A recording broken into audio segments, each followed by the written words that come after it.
The Rockers, move over, Cher. There's a new Christmas album in town. On this special holiday party episode, we chat with Drag Race alum, recording artist, and entertainer Trinity the Tuck about the holidays, her career, and her debut Christmas album and book, Trinity Ruins Christmas, with my guest co-host, Broadway and drag guru, Josh Ferri, and me, your favorite host with the sassy most. Raise a glass, let the drinks begin. It's On the Rocks. Ho, ho, ho.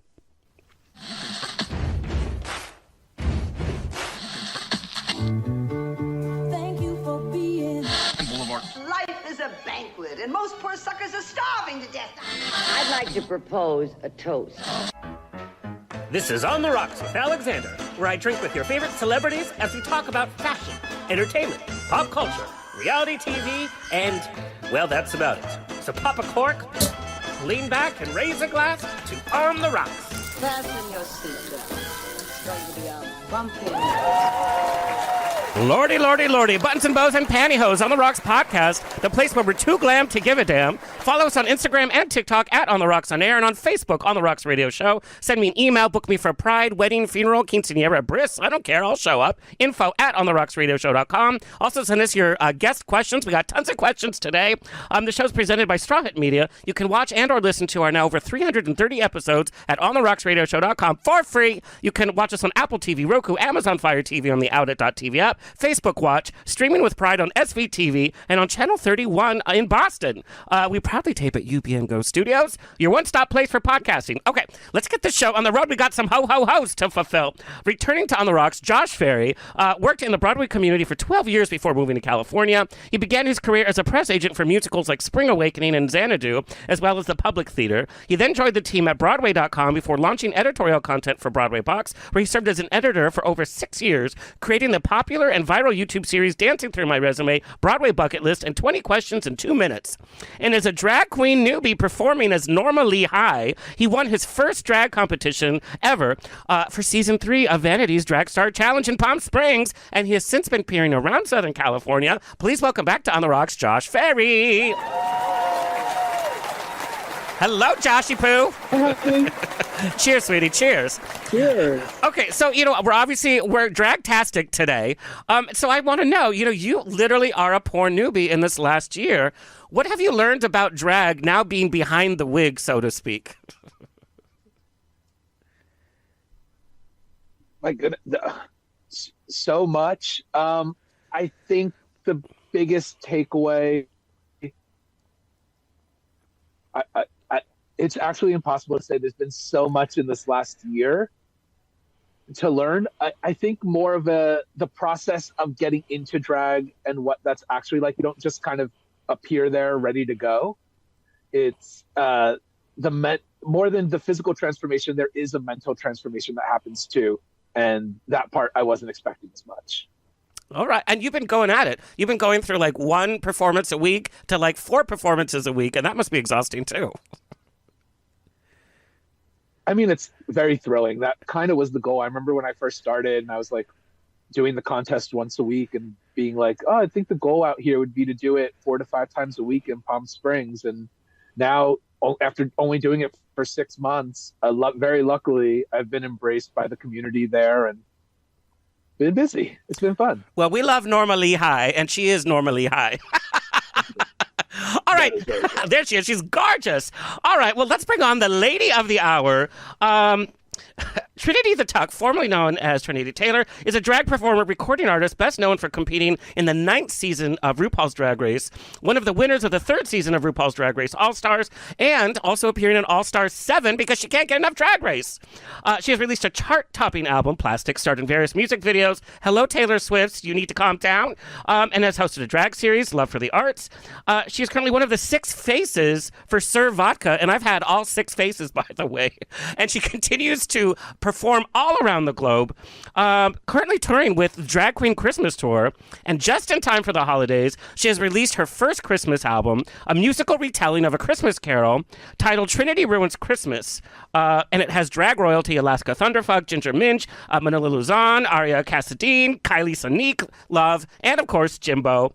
And she's also released the book version of the musical with amazing illustrations by Hannah, and I hope I get the last name right, Chusit. And we're going to talk about that. And a Sister Mary Kuntz ornament? This is all in time for the holidays. Yes, Queen. We need to take a quick sneak peek at Trinity as Scrooge, by the way. Just a little peek.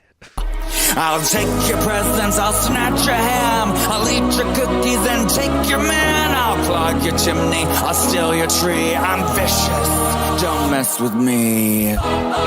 She's a mean one, she's a bitch, you can call her Christmas witch. She's a Grinch, Get over here. big old bitch. She's a Scrooge witch, sex appeal. Please, could you step? All right, that is a little peek at Trinity playing.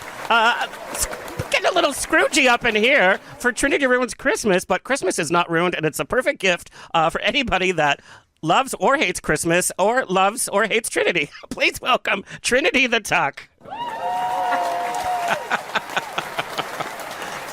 So we were just talking, like, you are in your car.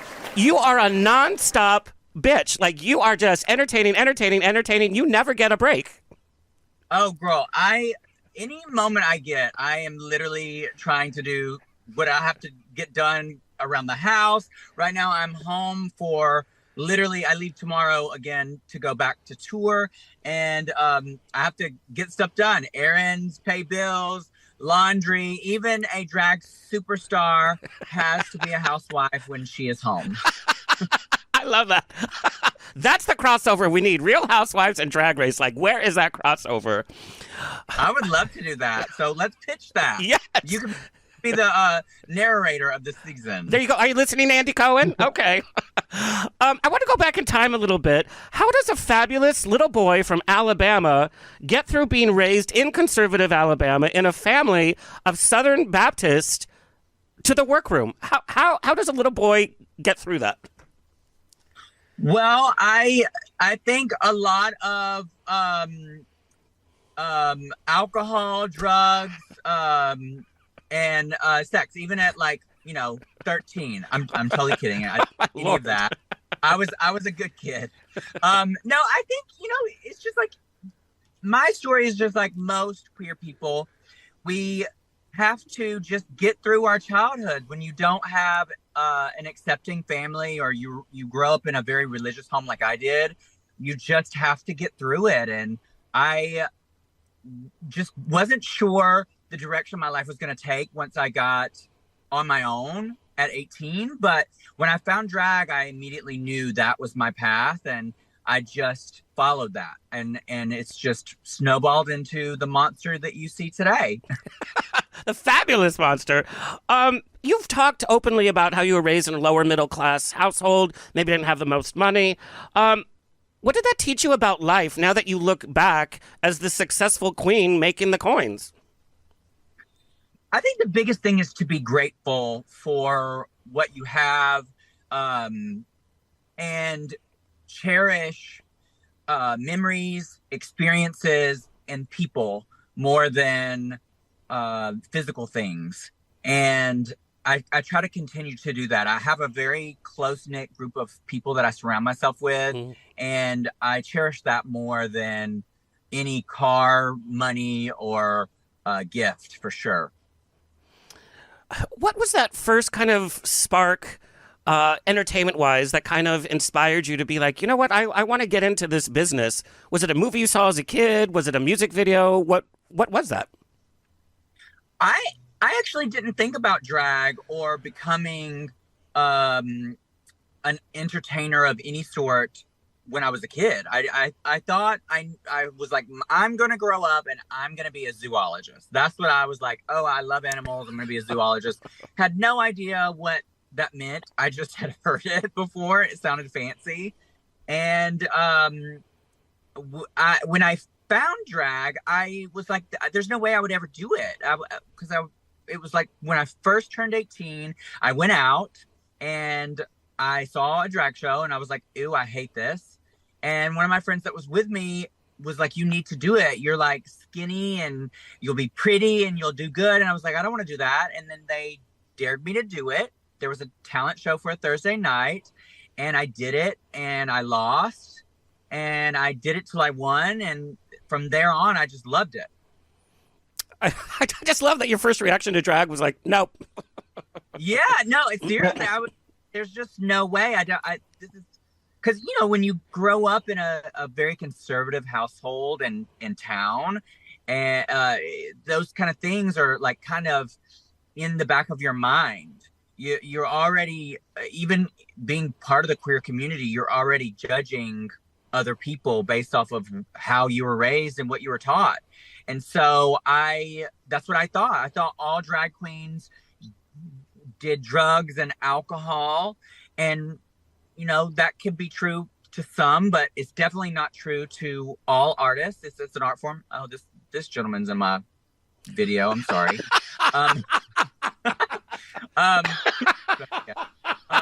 But I just realized once I started doing it, what all goes into it and how much work it is and how exhilarating it was to be on stage and have people cheer for you. And that was the first time that I ever felt encouraged and like I was doing something that I was good at.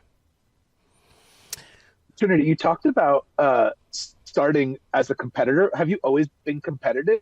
Because you did pageants before Drag Race and then obviously competed 3 times on that. Like, is competition something that fuels you? I don't think as a kid it did. I did not enjoy doing sports as a kid. My grandparents definitely tried to force me into sports and, you know, be that all-American, quote unquote, boy. And that just wasn't for me. And it wasn't until I got into drag and I started doing those competitions that I realized, oh, I really enjoy competing. I enjoy doing these talent shows. And that fueled me for about a year. And that just snowballed into other aspects of competing, like pageants. And so after I started doing pageants, I really, really enjoyed it. It's a different ball game than Drag Race. And because it's very in a box, you have to follow rules and present exactly what they're looking for in all of the details.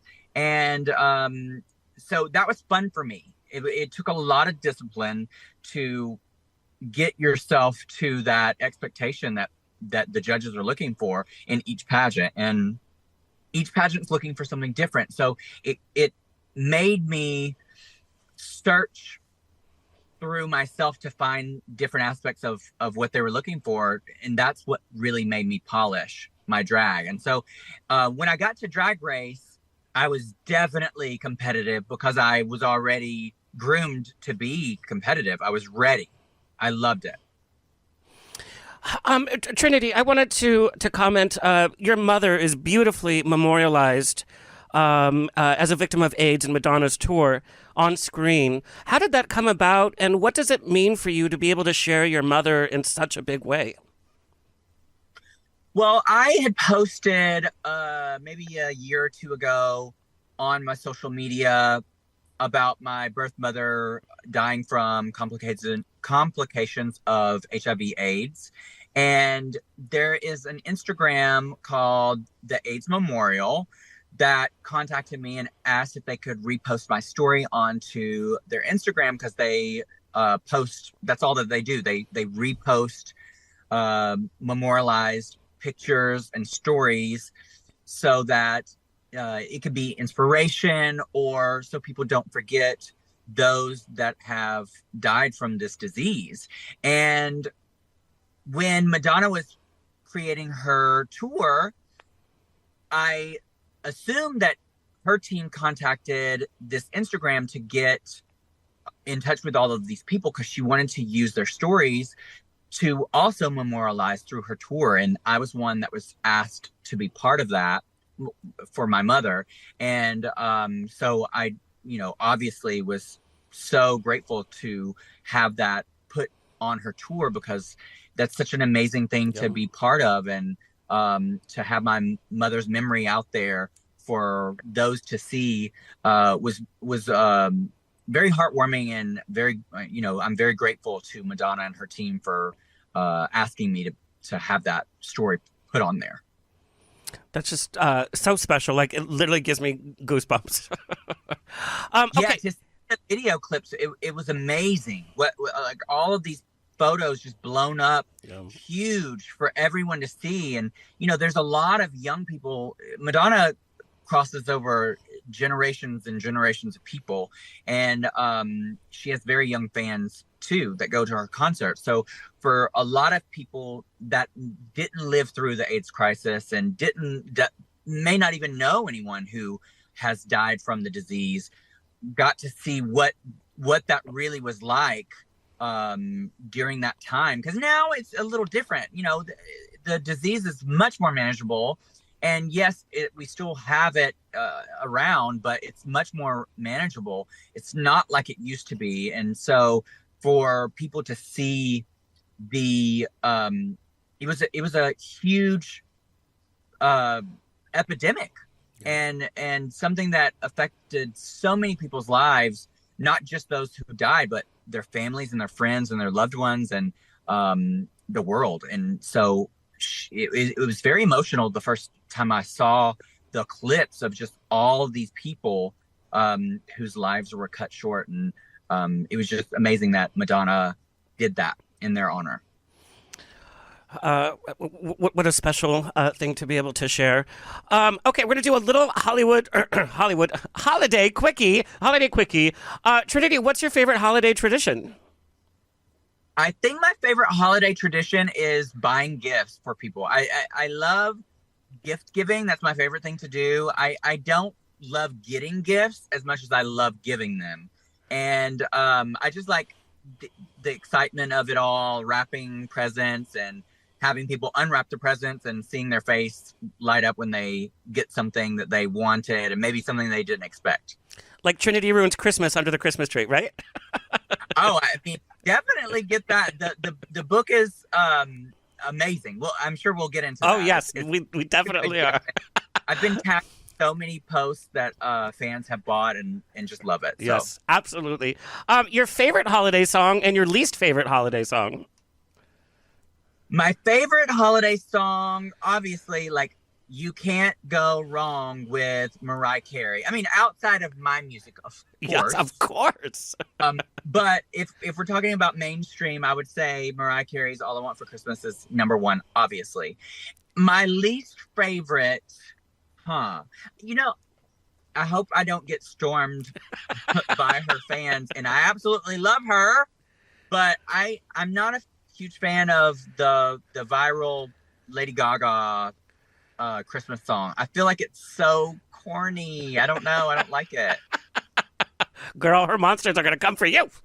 They are. And I love her. I think she's amazing. I just don't like that song. Okay. I think it's definitely not the direction of her music now. It seems like very early Gaga. And there's nothing wrong with the very early Gaga, but she was very gimmicky. Yes. And not as sophisticated as she is now. And I think that song reflects that time period. I would love to hear more music that she produces now, because like Christmas music, because she's evolved so much.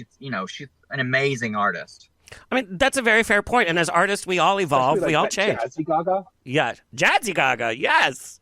Yeah, exactly. I would love to hear a Jazzy Gaga Christmas album. I bet it would be amazing. She has the perfect voice for that. 100%. 100%. Okay, we're going to talk a little Drag Race. Season 9 of Drag Race. That's when the world got to meet you at large. What was it, do you think, about your audition tape that got you onto the show? I tell this to everybody that asks. I think there's two things, and I'll never know for sure. Obviously, they're never going to tell you the casting. You don't even talk to the casting except for a few times, but they would never tell you why they're choosing you. But I think there was two reasons why they chose me the year that they chose me. One being, unfortunately, Pulse had just happened, and I was former Miss Pulse, and I'm from Orlando, or I live in Orlando, so that was a storyline that they wanted to show, I guess.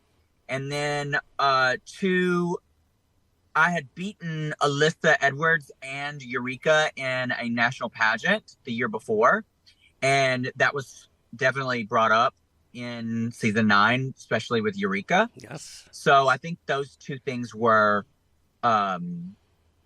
key for me to get on. I think that, there's 1,000 pageant queens, and they audition every year, and I can only assume those are the two things that made my audition tape stand out differently than others, for sure. I mean, aside from the fact that I'm super talented and gorgeous and deserving. Yeah. Well, and the pageant world is. Did you audition a lot before? I auditioned 3 times. Had you auditioned before? Yeah, I auditioned 3 times. So I auditioned twice, never heard anything. Then they had contacted me to audition for season 8. And I told them no. I was like, I've already spent a lot of money getting ready for this national pageant that I'm about to go do. And it happens at the same time that you guys are filming, and I can't waste that money. So I went and did that pageant. Luckily for me, I won. And then that following year, I auditioned again, and that's when I was cast. Girl, who has the balls to tell Drag Race, no, you can wait? Well, I think if I would have known what I know now, I probably would have just went, because you make so much money if you do it right, versus as a local queen, what I was making, the difference in funds is just crazy. And so I probably, if I would have known now what then I would have definitely went on. But I think I went on the right season. The season 9 is epic. Yes. It has an epic cast. There's a lot of firsts from that season. It's also one of the last seasons that I feel has that original feel to the season, unlike some of the newer seasons. And it had the epic finale, which was the first ever lip sync off for the crown. How did you kind of have to shift? Because we know pageants are way different than appearing on Drag Race, but it is still a competition.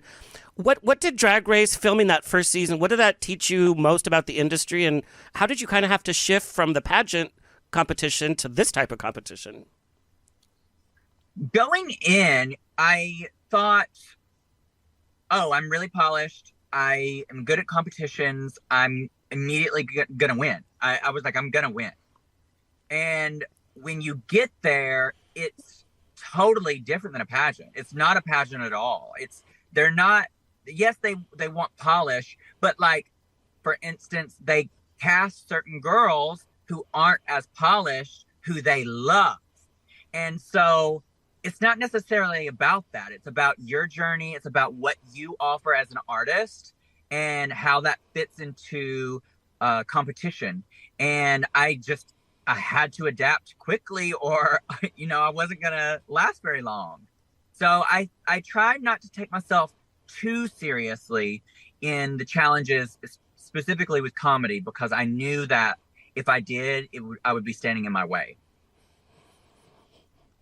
Speaking of comedy challenges, I mean, doing it 3 times, you create characters that then you use again. Like in the book, we see Lucy the Devil and Sister Mary Kuntz, 2 characters you created for the show. And an ornament. When you go back on, but when you go back on, are you aware and cognizant of, let me create something here that I can then use again later, or are you just in the moment seeing where it goes?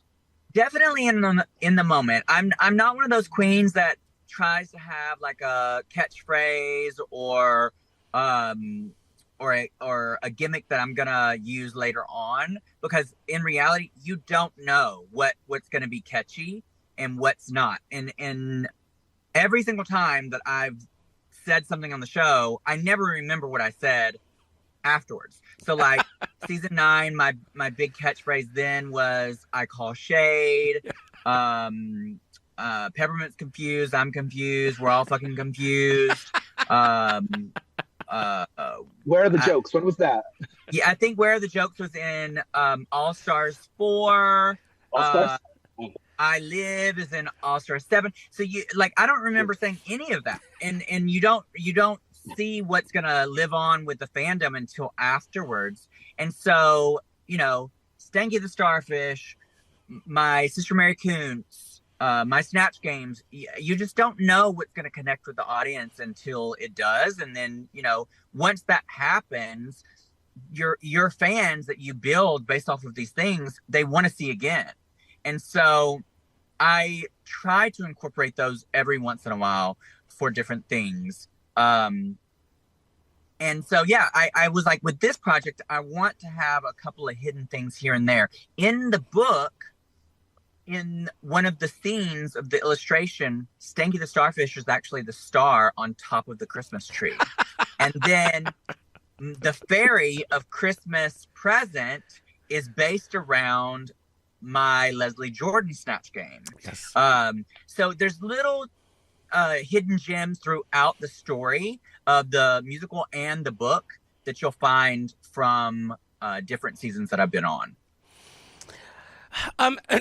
Trinity, we see you post thirst traps on social media as a boy. We see skin, we see booty, we see more booty. That booty. That booty for days.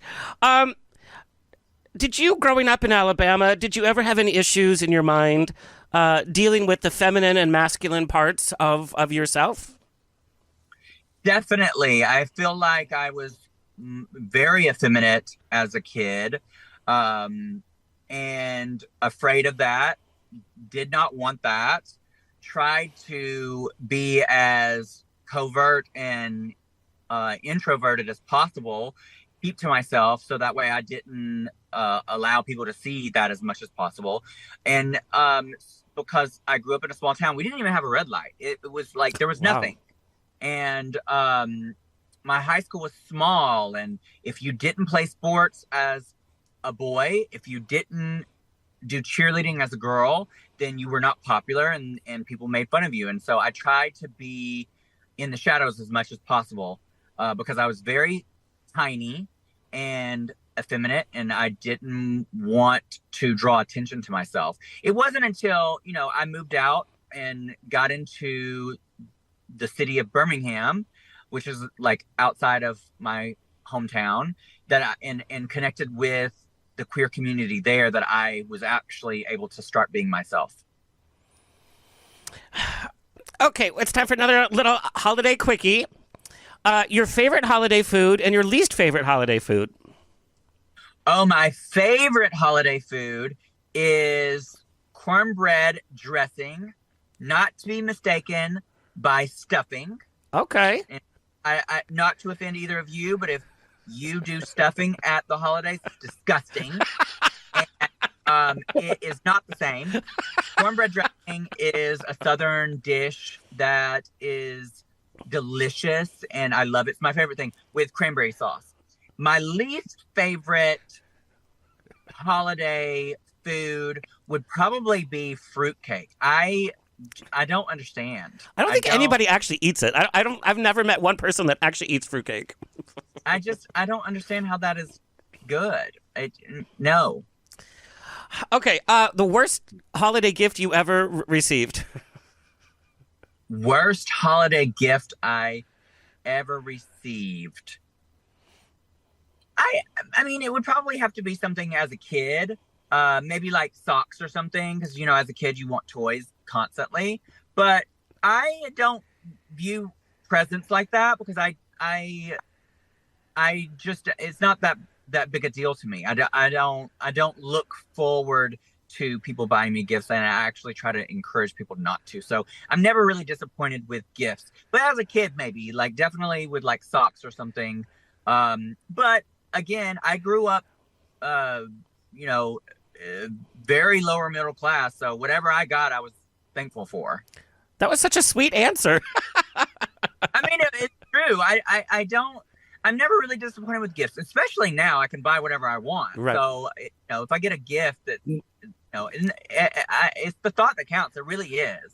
So I just enjoy, with the holidays, I just enjoy spending that time with friends and family for sure. All right, Trinity, we're going to play Fuck, Marry, Kill. Okay. Okay. Santa Claus, the Grinch, Hermie the Misfit Elf. Okay, Santa Claus, I would marry because he's like, he's like sugar daddy. He's gonna give you the gifts year round. He's got real estate. Yes, he's got the elves to wait on you. He's got the sleigh and the reindeer that can transport you wherever you're going. I don't mind being his side piece. Okay. So he can be my sugar daddy. And then fuck, I guess would be the Grinch because he's angry. And so there's some built up tension there. And maybe I'd be turned on by all the green hair. I'm not really usually into hair, but maybe this is the new fetish. I was you chose the bear over the twink. Yeah. Well, I mean, I love a good twink too, but I'd probably break that little thing in half. You were talking about my ass. I don't think he would survive. So that's how you would kill him. It would probably kill him anyway. Death by ass. Yeah. That's the way to go this holiday season. Hey, we love it. Could be worse. Asphyxiation. Josh, did you have any other questions about Drag Race? Because I know you are the Drag Race super fan. Yeah, I do love Drag Race. So you were talking about watching the seasons. When you were watching All Stars 4, as we all were, and it was very apparent Trinity the Tailor is owning this competition. And you were Trinity the Tuck, yeah. And I will always remember that blue gown you wore with the China pattern, like iconic. You guys didn't film a double win. So as this was happening, were you like, am I about to win this? Is this going to happen? And then was it a huge shock when they edited the two together? I think, and this is my honest feelings of what I was having there. And me and Monet have discussed this too. So this is not something that she doesn't know.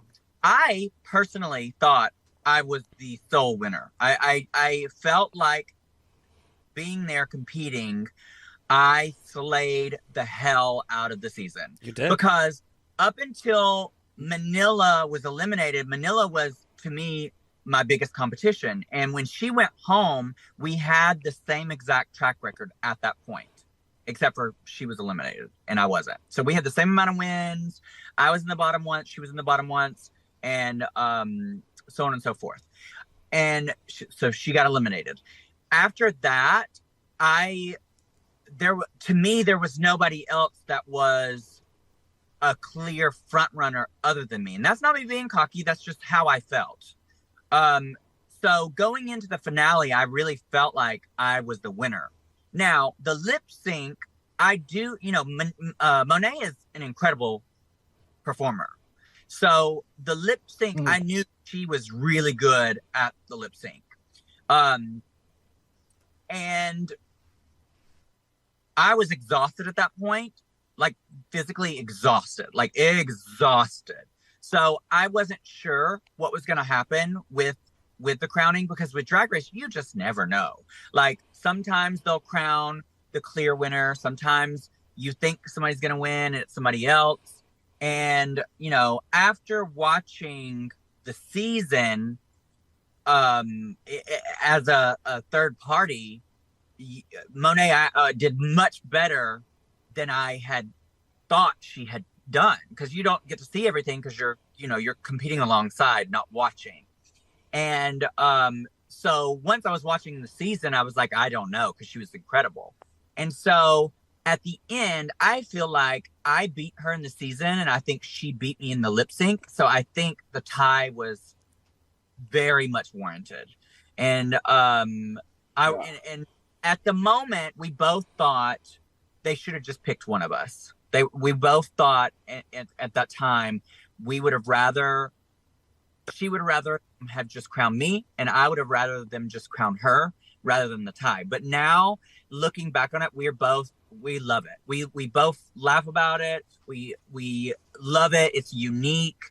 Our reigns did not cross over. We both got our own money. And I say this every chance I get. The show's not really about winning. It really isn't. And when you can celebrate more than one queer person, especially at that time of the political climate where it was very racially charged. To have a white person and a black person equal was super important. And not only that, I was totally valid and warranted for sure. That was very well put and very well said. Trinity, we got this question from one of your... Yeah, go ahead. I don't know. I was going to say, how was the third time in the workroom different? When you walked in and everyone's a winner, how was it different than the other two times?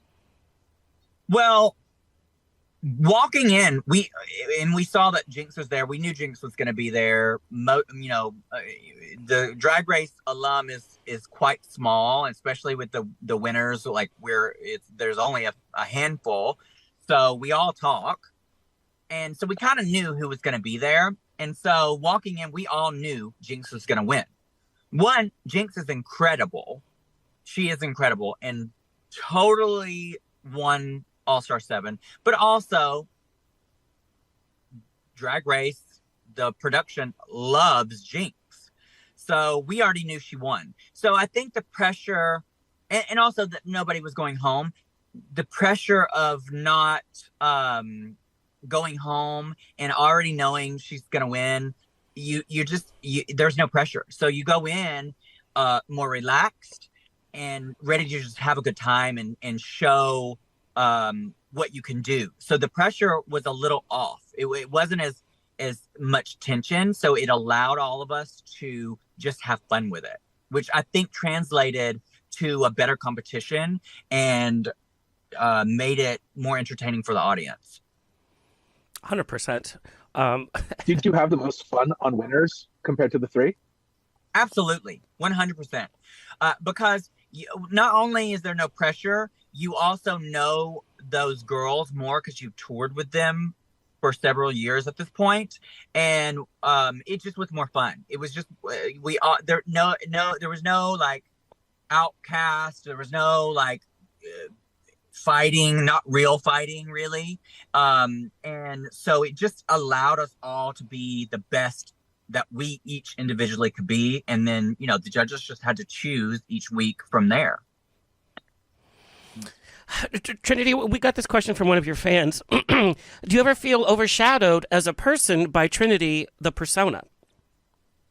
No, I am totally okay with Trinity taking the spotlight and Ryan not. I'm actually very socially awkward and I have social anxiety. So in big crowds, I have to sometimes force myself to get through things. But in doing Drag Race and doing meet and greets has definitely helped train me on how to handle those situations. But I'm an introvert. I love being at home. I'm a homebody. I like my alone time. So Trinity can have all of that, sweetie. I don't want any of that. Okay. Has Trinity's fame made it harder or easier for Ryan to date? I don't think either way. I think that there's a trade-off because in the queer community, especially before Drag Race, being a drag queen was not appealing to majority of the dating scene. But I wasn't known, so unless I told someone, they might not know. Now, Drag Race has kind of made drag more appealing to our community. So, especially if you're famous, more people are more likely to be into you.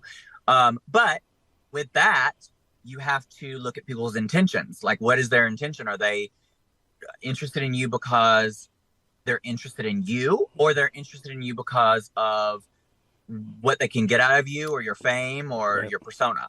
Yeah. Okay, Trinity Ruins Christmas, based on a song you put out a couple of years ago. How does one song lead to this mega musical?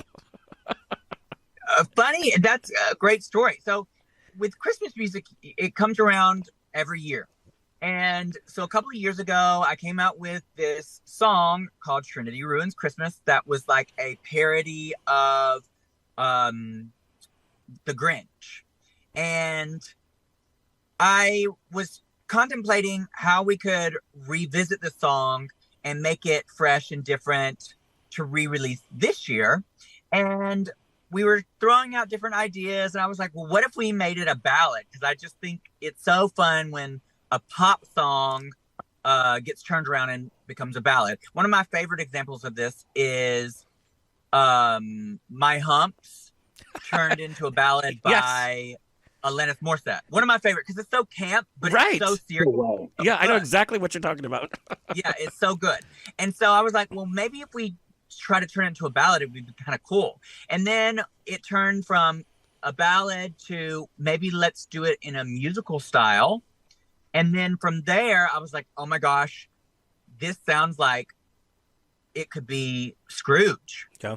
And then it just snowballed from let's do this one song to let's create a musical around a drag version of A Christmas Carol. Wow. And the illustrations in the book are so fantastic. It's Tim Burton meets Dr. Seuss meets Charles Dickens. Mm-hmm. This was Hannah's first illustrated book. Is that correct? Yeah. So Hannah, I discovered Hannah through my Drag Race journey. She tends to love to illustrate looks from different drag artists from Drag Race. And she did a couple of looks for me, of me, and tagged me on All Stars 4 and then a lot through All Stars 7. And I just was a fan. I just loved her art. I thought it was very interesting, and she's very talented. And so when we were creating the book, I wanted to hire either someone queer or someone who was an ally of drag and Drag Race and myself. And Hannah came to mind immediately because she's just so talented and unique.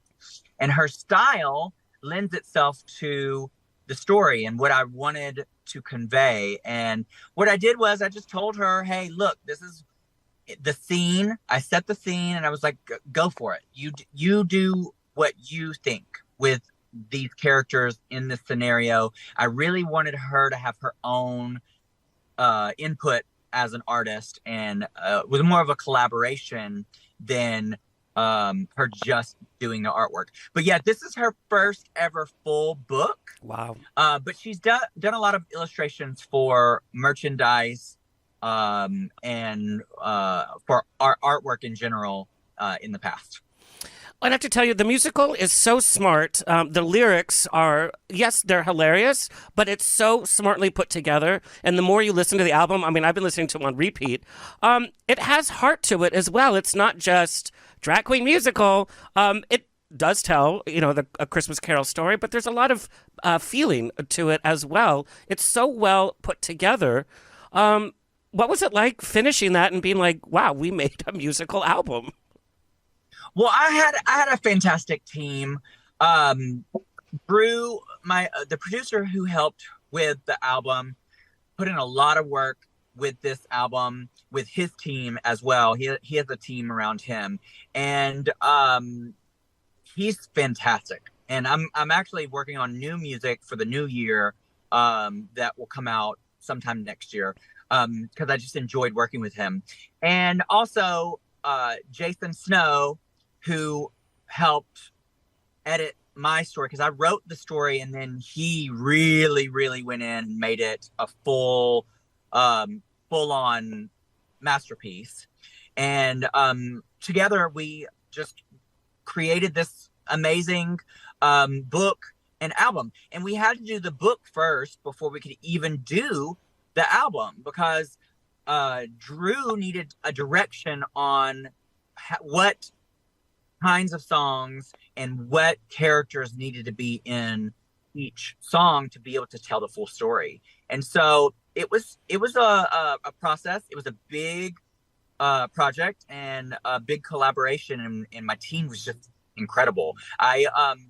If you notice, the book is Sister Mary Kuntz, like a chronicles of Sister Mary Kuntz. So my intent is to do a few more illustrated books based around Sister Mary Kuntz and her stories.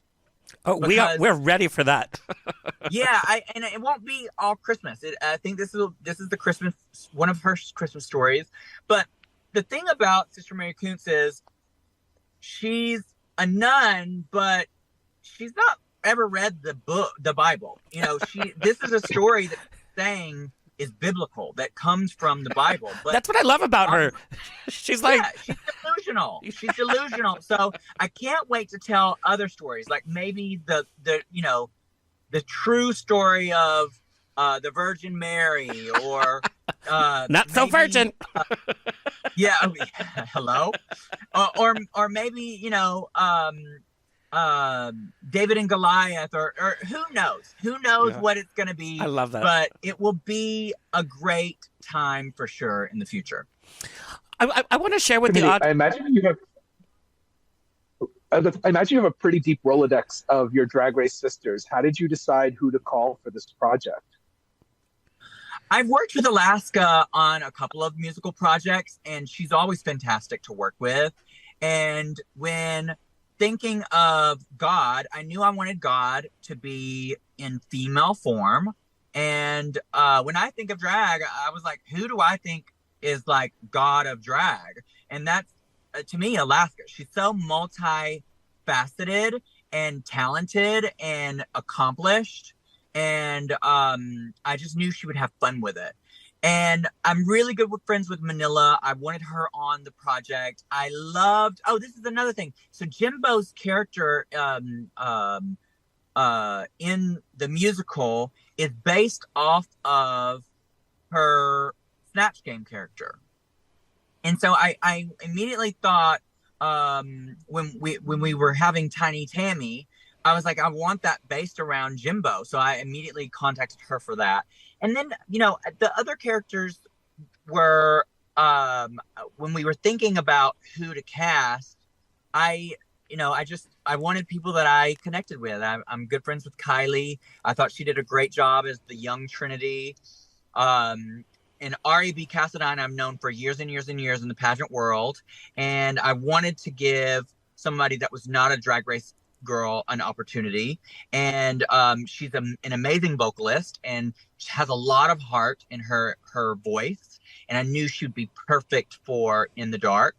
And so just everybody just came together. Ginger, I've known for so long, and the character of Kneel Down is just perfect for her, because I know she loves Ursula, and that was kind of one of the references, even though it's a male character, it was kind of one of the references for that villain.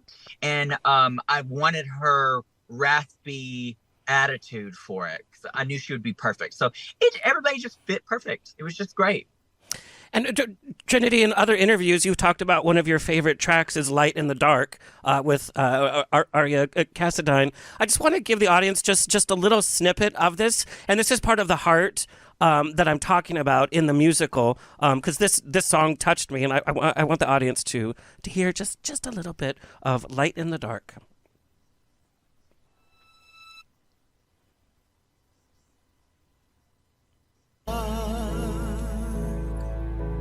Heal from the worst of your scars.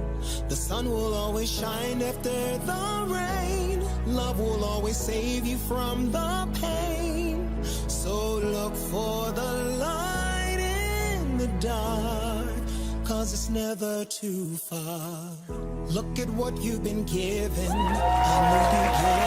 Just a little snippet, because I want everybody to listen to that. But this song is just so beautifully done, and it adds a lot of heart to the overall piece. And like I said, I've been listening to this on loop, and every time I listen to it, I discover a new little nugget and something else that I really, really, really enjoy. Trinity, tell everybody where they can listen to the musical and where they can get the book, because you can also download an e-copy of the book as well. Yes, you can get the book if you want a hard copy. It's very well made. Signed copies are on my website. You can get the Sister Mary Kuntz Christmas ornament as well on my website at trinitythetuck.com. Limited edition, by the way, so get it now. Yes, it's very limited. We won't probably produce these again. But the musical, if you want to listen to it, you can stream it on any of your favorite musical platforms.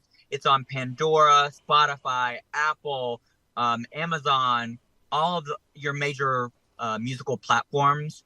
And you just stream it. You want to listen to it from the beginning to the end because it tells a story. And I'm telling you, you're gonna have different songs that are your favorites for different reasons, and all of them have a special place for sure. 100%. Okay, Trinity, if you have to have a full makeout session under the mistletoe with a fellow Drag Race alum, who is it? Oh my gosh, there's so many attractive drag queens. Who do I want to kai with? I don't know. Oh my gosh, you put me on the spot. There's so many cute ones. Let me just say, Shea Coulee, I have a lot of, she's one of my really good friends. I have a lot of memories with her.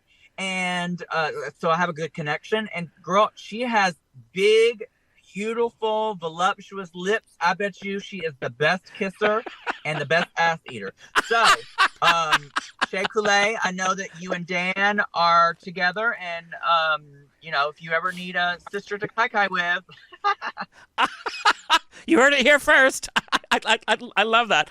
Okay, Trinity, you are touring on the Christmas Drag Queen Tour. You've been touring all month.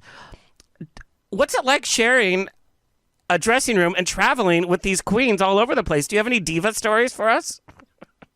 Not this season. I've done many tours with Murray and Peter Presents with the Drag Queen Christmas. Yes. And usually every year there's at least one diva.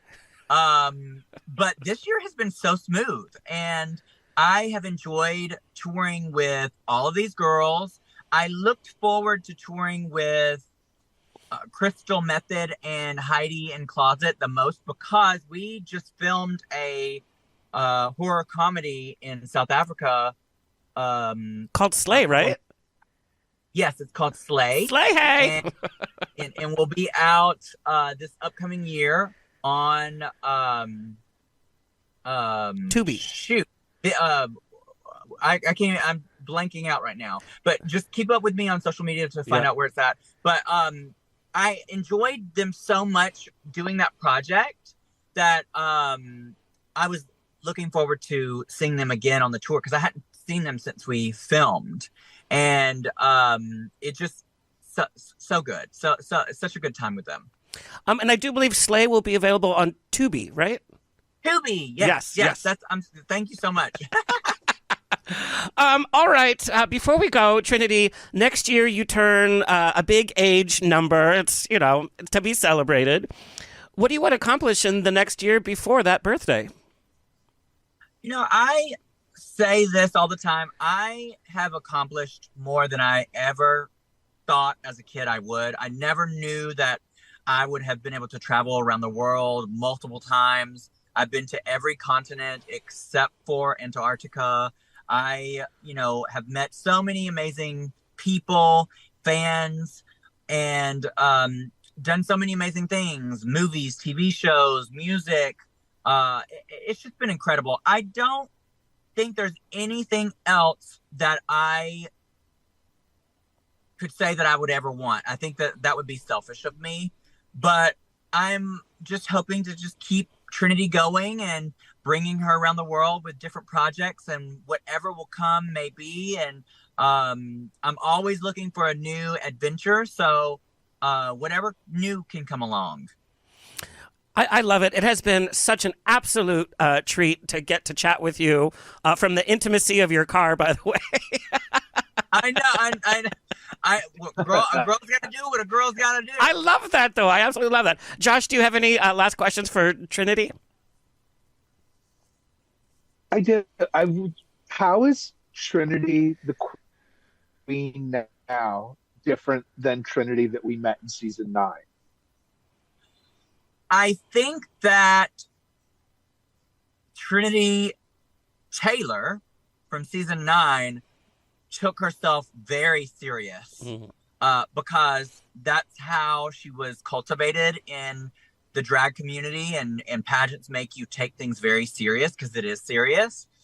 And going through 3 seasons of Drag Race opened me up to not taking things so serious and being silly and leaning into my humor more, and which has allowed me to have more fun.